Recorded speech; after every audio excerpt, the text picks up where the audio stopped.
चलिए आज बात करते हैं G20 की, जिसके बारे में बहुत बातचीत हो रही है और इसको समझने की कोशिश करते हैं थोड़ा सा सरल शब्दों में। तो G20 के नाम से हमको ऐसा लगता है कि इसमें 20 राष्ट्र हैं, लेकिन एक्चुअली अगर हम इसको समझें तो इसमें there are 43 nations those who are participating. 43 nations में लगभग 20 राष्ट्र हैं और एक यूरोपियन यूनियन है। तो एक बहुत बड़ी संस्था है। आप ये समझिए कि G20 पूरे विश्व का लगभग 75% ट्रेड को मॉनिटर करता है। तो अगर हम इतनी बड़ी बात करें तो इसका मतलब लगभग 2/3 आप ट्रेड मानकर चलिए पूरे वर्ल्ड का जो है ये G20 देश इसको पूरा कर रहे हैं। भारत की स्थिति G20 में देखा जाए तो डेवलपिंग नेशन के तौर पर एक लीडरशिप रोल में है। ये पहली बार हो रहा है कि हम इसकी प्रेसिडेंसी होस्ट कर रहे हैं और हम यहाँ पर इन सभी देशों को 9 और 10 तारीख में एक अद्भुत एक्सपीरियंस देने वाले हैं। हमने उसके हिसाब से बहुत शानदार इंफ्रास्ट्रक्चर क्रिएट करा है, आप टेलीविज़न में देख ही रहे होंगे।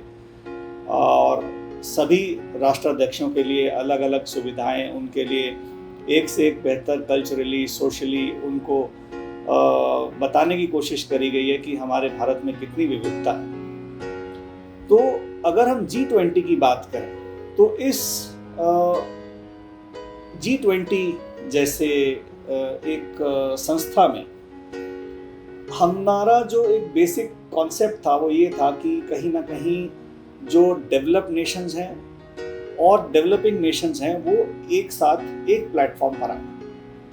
तो G20 एक तरह से ये प्लेटफॉर्म डेवलपिंग नेशंस को डेवलप्ड नेशंस के साथ लाने में सहयोग करता है। तो ये एक बहुत बड़ी बात है जहाँ पर डेवलप्ड नेशंस ये देखते हैं कि कैसे डेवलपिंग नेशंस को और ज़्यादा बेहतर बनाया जा सके और आपस में trade, economic gains, economic prosperity के बारे में बात करें। उसके अलावा भी जो कल्चरल टाइज हैं उनको भी और मजबूत करें। तो ये सारे विषय आप G20 में कहीं ना कहीं देखते हैं। अगर हम प्रमुखता से देखें तो इंडिया में सबसे ज़्यादा फॉरेन डायरेक्ट इन्वेस्टमेंट अमेरिका का है। तो जब हम बात करते हैं FDI की तो G20 एक ऐसा समूह है जिससे भारत हमेशा चाहेगा कि उसको ये फ़ायदा मिले कि यहाँ पर जो इंफ्रास्ट्रक्चर डेवलपमेंट हो रहा है, जो तरह तरह के डेवलपमेंट प्रोजेक्ट्स हम लोग कर रहे हैं, उसमें फॉरेन पार्टिसिपेशन हो। और इसमें अमेरिका सबसे आगे है, उसके बाद UK है, फ्रांस है। तो इन सभी कंट्रीज़ का कहीं ना कहीं पार्टिसिपेशन है हमारे कंट्री के डेवलपमेंट में और हम चाहेंगे कि इनके लिए एक बहुत बढ़िया हम ये आयोजन करके दिखाएं। तो 9 और 10 तारीख को ये सब हम अपनी आंखों से देखेंगे कि किस तरह से भारत ने G20 को होस्ट किया। भारत को मिलने वाले फ़ायदे, इसके इन्वेस्टमेंट के अलावा आप ये भी मानकर चलिए टेक्नोलॉजी के ऊपर भी बात हो सकती है, हमें क्लाइमेट चेंज के ऊपर भी बात करनी है, सस्टेनेबिलिटी के ऊपर भी बात करनी है। ये सारे विषय बहुत ही इम्पॉर्टेंट विषय हैं जो यूनाइटेड नेशंस के अंडर आते हैं और सभी राष्ट्र आजकल इन कॉन्सेप्ट्स के ऊपर काम कर रहे हैं, क्योंकि इकोनॉमिक प्रॉस्पेरिटी कोई भी ब्लाइंडली फुलफिल नहीं करना चाहता। कहीं ना कहीं हम सोशली भी डेवलप होना चाहते हैं और क्लाइमेट चेंज को इस तरह से मैनेज करना चाहते हैं कि बहुत ज़्यादा ओजोन लेयर डिप्लीट ना हो, क्लाइमेट के ऊपर बहुत ज़्यादा बुरा असर ना हो।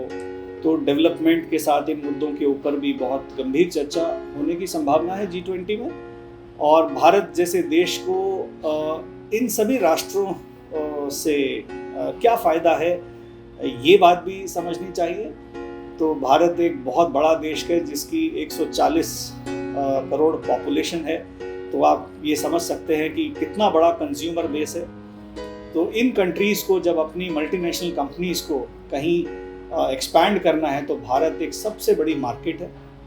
भारत में यूथ है तो यूथ के लिए आप अगर स्किल्ड मैन पावर चाहिए आपको, तो कहीं ना कहीं वो भी आपको भारत से ही मिलेगी। तो बहुत सारी ऐसी बातें हैं जो, और जियो पॉलिटिकली, जियो स्ट्रैटेजिकली इंडिया बहुत अहम रोल निभाता है, क्योंकि ना तो हम बहुत ज़्यादा रशिया के साथ हैं और ना ही किसी और कंट्री के साथ बहुत ज़्यादा हम मिलते हैं, क्योंकि कहीं ना कहीं हमारा एक न्यूट्रल रोल रहता है। हम इस मामले में अपने देश को सर्वोपरि मानते हैं। हमारी फॉरेन पॉलिसी इस समय बहुत डायनामिक है। तो G20 में ये सारे मुद्दे हमको देखने के लिए मिलेंगे। इस समय यूक्रेन और रशिया के बीच में वॉर चल रहा है, तो उसमें भी किस तरह से उसको हम वहाँ शांति स्थापित हो सकती है, G20 देशों में इस बारे में भी ज़रूर डिस्कशन होगा। तो ये सारे मुद्दे अहम तौर पर हम डिस्कशन में रखेंगे।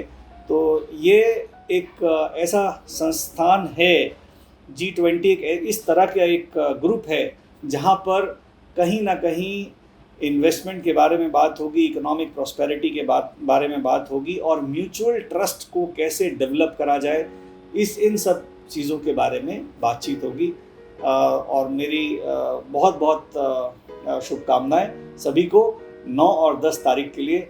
और let this event be a huge success for all of us Indians together. Thank you.